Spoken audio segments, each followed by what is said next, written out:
Have you ever wondered if there's more to financial success than just accumulating wealth? Today, we're going to explore a different kind of investment, one that doesn't necessarily come with a dollar sign attached. We're talking about investing in experiences, not just stocks. Now, don't get me wrong, traditional financial investments are crucial. They provide us with a safety net, offer us financial freedom, and give us the ability to plan for the future. But in our quest for financial stability, it's easy to forget that money is just a means to an end, not the end itself. Take a moment and think about it. The most precious moments in our lives often aren't associated with material wealth. They're experiences. Maybe it's that unforgettable trip you took with your best friend, the first concert you attended, or the joy of learning a new skill.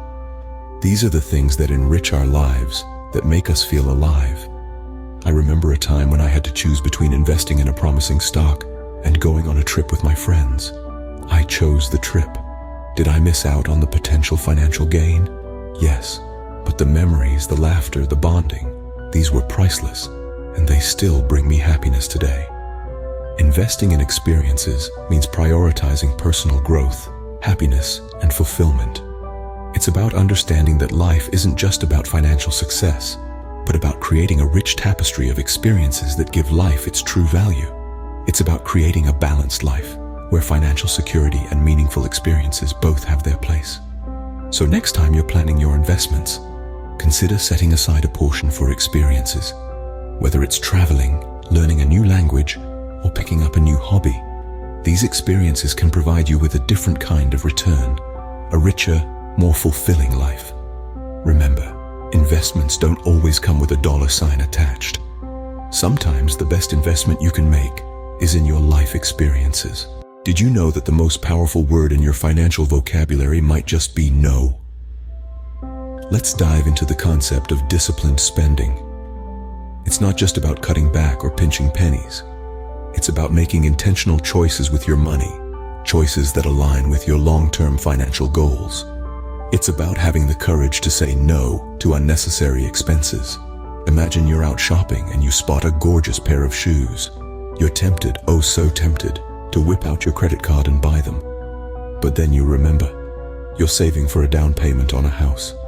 Those shoes, as lovely as they are, aren't part of that plan. So you turn away, leaving the shoes behind. That, my friends, is the power of no. Let me share a personal story. Several years ago, I was tempted to buy a brand new sports car. It was sleek, fast, and oh so tempting. But I knew it was an expense I didn't need. I could get by with my reliable, albeit less flashy car. So I said no. I said no to the immediate gratification and yes to my long-term financial goals. And you know what? That no was liberating. It freed me from the financial burden of a hefty car payment. It allowed me to put more money towards my retirement savings. It brought me one step closer to financial freedom. I won't lie to you. Saying no can be tough. It's not always easy to resist the lure of instant gratification. But with each no, you're making a choice to prioritize your future over your present, a choice to invest in your financial freedom. So next time you're tempted to make an impulse purchase, remember the power of no and how it can lead you closer to financial freedom. Ever made a financial mistake that made you feel like a failure? What if I told you that those mistakes are actually stepping stones to success? It's easy to beat ourselves up when we slip up financially. We might have made an investment that didn't pan out, or perhaps we splurged on something we didn't really need. But let's flip the script here. Rather than seeing these as failures, let's view them as invaluable lessons. Take Thomas Edison, for instance. It's said that he failed 1,000 times before he invented the light bulb. When asked about it, he quipped, "I didn't fail 1,000 times. The light bulb was an invention with 1,000 steps." Edison embraced his mistakes, learned from them, and ultimately used them to fuel his success. The same holds true in the world of finance. Every setback, every blunder, every failure is actually a lesson in disguise. It's a chance to learn, to grow, and to become better at managing our money. Let's say you invested in a stock that didn't perform as well as you'd hoped. Instead of dwelling on the loss, you could analyze what went wrong. Was it a poorly researched decision? Were there red flags you overlooked? This introspection can equip you with the knowledge to make more informed decisions in the future. Or maybe you splurged on a high-end gadget that you later regretted. That pang of buyer's remorse can be a powerful reminder to exercise more restraint in the future, to differentiate between wants and needs. The key here is to shift our perspective. By viewing these financial missteps not as failures but as opportunities for growth, we can turn these experiences into stepping stones towards financial acumen and success. So the next time you make a financial mistake, don't beat yourself up. Take a page out of Edison's book, learn from it, grow from it, and use it to light your way to financial success.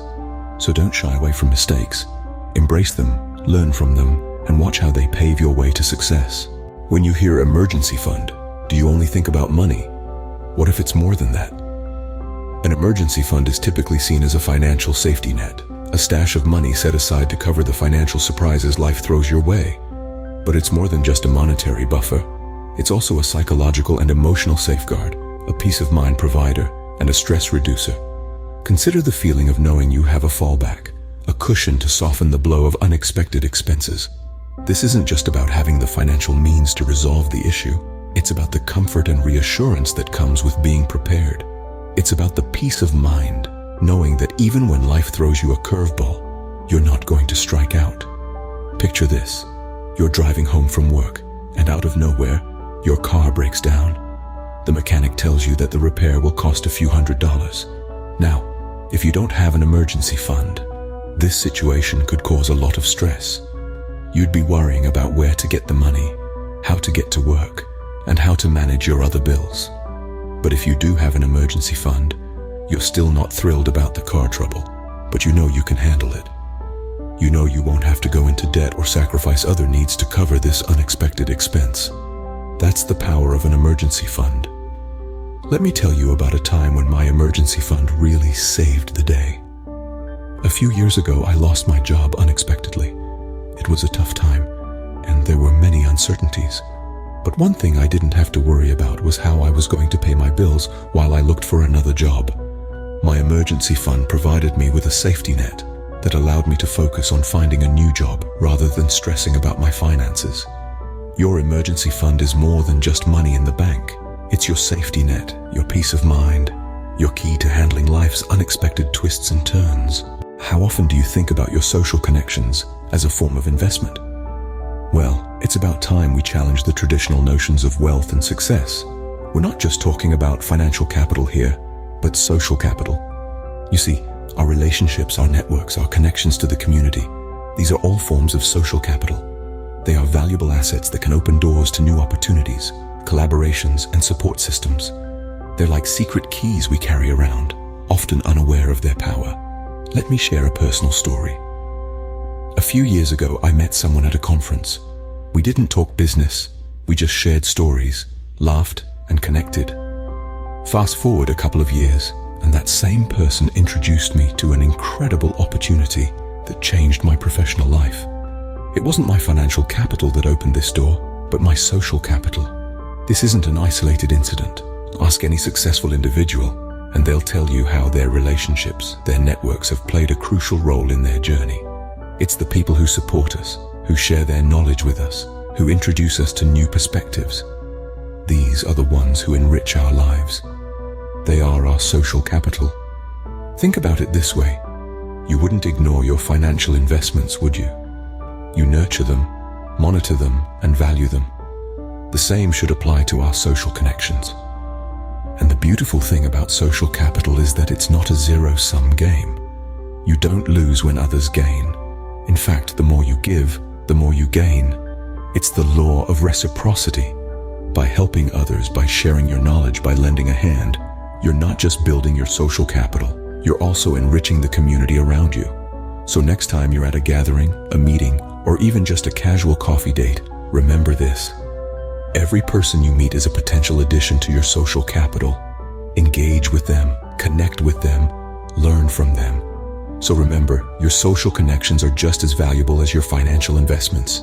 Nurture them, value them, and watch how they enrich your life.